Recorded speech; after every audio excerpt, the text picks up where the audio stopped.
fund CPSC. Now what you mean by the CPSC? It is Central Public Sector Enterprise Exchange Traded Fund, जो एक central government का होता है and यहाँ पर कोई लॉकिंग टर्म नहीं होता है, लॉकिंग ड्यूरेशन नहीं होता है. This is been offered by central government. ठीक है, तो यहाँ डायरेक्टली जब भी आपको ये म्यूचुअल फंड में ट्रेड करना है तो आपको किसके थ्रू जाना पड़ेगा? सीपीएससी के थ्रू जाना पड़ेगा. So our fund CPSC, a mutual fund which invests exclusively in Maharashtra companies, yielded rupees 4.24 per unit for the year. पूरे ईयर में एक यूनिट के ऊपर कितना उनको रिटर्न्स मिला है? 4.24 रुपीज का. ओपनिंग NAV was 21 रुपी .20 पैसा. ओपनिंग यील्ड दिया है हमें 21.20 पैसा. Our fund CPSC has a risk factor of 3.50. मतलब एक सिस्टमैटिक रिटर्न प्लस के क्या प्रोबेबिलिटी है कि आप लूज कर सकते हो अपने मनी को, तो it is 3.50. So I will say that this is फिलहाल के लिए योर स्टैंडर्ड डिविएशन. रिस्क है आपका ये फिलहाल standard deviation. A certain Sharpe's ratio बोल दिया है, कौन से रेशियो से करना है. So you have to ascertain Sharpe's ratio and evaluate. It means you need to give the decision as well. जब भी वर्ड आ रहा है evaluate मतलब वो decision मांग रहे हैं आपसे. The fund's performance in the relation to the performance of the Sensex. मतलब ये फंड का परफॉर्मेंस क्या है सेंसेक्स के परफॉर्मेंस के से. So you have to analyze the fund with the market. Sensex market. अब ये जो इन्फॉर्मेशन दी है वो सेंसेक्स की इन्फॉर्मेशन है. Risk free rate of return is 5%, return on Sensex is 15% with a standard deviation of 2.75. ऐसे अगर आप देखो तो 3 इंटरनल पोर्टफोलियो को आपका ये दिया है रिटर्न्स और risk free returns, then return on Sensex is given and a standard deviation for all the 3 is given. But ये इन्फॉर्मेशन किसकी है? सेंसेक्स की information. Now if you see over here हमारे पास आर फंड सीपीएससी का average return नहीं है question में. Just check, because Sharpe formula से अगर हम सम सॉल्व करते हैं, शार्पे फॉर्मूला का न्यूमरेटर क्या है? Average return minus risk free rate of return divide by standard deviation. We have a standard deviation with us but we don't have, हमारे पास रिटर्न्स की एवरेज रिटर्न नहीं है. क्या करेंगे फिर? If you check, we don't have a average return given. जब भी एवरेज रिटर्न नहीं होगा बट कुछ अलग एक इंफॉर्मेशन दी होगी तो हम इजीली उसको कैलकुलेट कर सकते हैं. If I want to calculate the average return I can use the formula yield divide by its opening NAV multiply by 100 because returns are always in the form of percentage. So multiply by 100. कितना yield है पूरा divide by opening yield कितना था? सो कितना yield था per unit?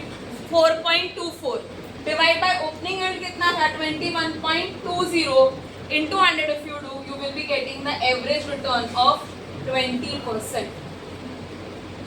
so like this you can calculate the average return. तो जब भी एवरेज रिटर्न नहीं है तो चेक करने का कि उसके रिगार्ड्स में कुछ अलग इन्फॉर्मेशन दिया है क्या. If some different information is there तो आप उससे कैलकुलेट कर सकते हो average return. Now write down the formula one time and then do the calculations. Sharpe ratio is, write the formula average return minus risk free rate of return divided by standard deviation. पहले किसके लिए calculate करेंगे? R fund. So Sharpe ratio for R fund CPSC तीनों के लिए करना है.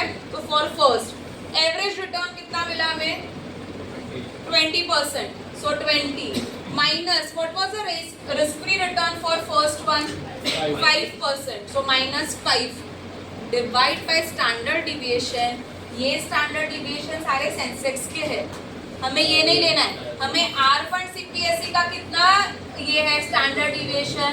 It is 3.50. So your denominator will be 3.50. 20 minus 5 comes to 15. Divide by 3.50. You will get answer of 4.29. Same way calculate for the second one. Average return is 20. Risk free rate of return is 4%. Divide by standard deviation 3.50. 16 divided by 3.50 will give you the answer of 4.57.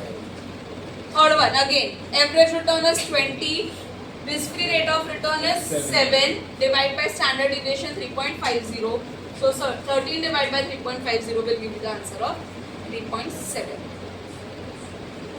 ये अभी तक हमने सिर्फ एक fund के लिए किया है, आर फंड सीपीएससी के लिए किया है. Now we have to do it for the Sensex because उन्होंने हमें परफॉर्मेंस इवैल्यूएट करने बोला है. तो now we will be doing the Sharpe ratio for the Sensex that is a market. First one, अब यहाँ पर देखो average return already it is given. So 15 minus risk free return is 5 divide by standard deviation भी दे दिया है 2.75. Just substitute this into the formula. So 10 divided by 2.75 will give you the answer of 3.64. Second, average return is 17%. Risk-free rate of return is 4. Divided by standard deviation is 3%. So 13 divided by 3 will give you the answer of 4.33. Last one. For third, average return is 18%. So 18 minus risk-free rate of return is 7 divided by standard deviation that is 4. So 11 divided by 4 will give you 2.75. अब ये दोनों fund का individual comparison करते हैं. ना tell me, दोनों में का फर्स्ट कंपेयर करो, दोनों में से किसका बेटर है? आर फंड सीपीएससी का फर्स्ट वन इज बेटर. अब सेकेंड पोर्टफोलियो से देखो, R fund CPSC. Third one R fund CPSC. So इससे हम क्या आइडेंटिफाई कर सकते हैं? Which fund is better? R fund CPSC is better than the Sensex because it is giving you the good result and इसका जो performance भी है वो कैसा है? आउट परफॉर्म किया है उसने. सो कहाँ इन्वेस्ट करने जैसा है हमें? Obviously we should invest in the R fund CPSC.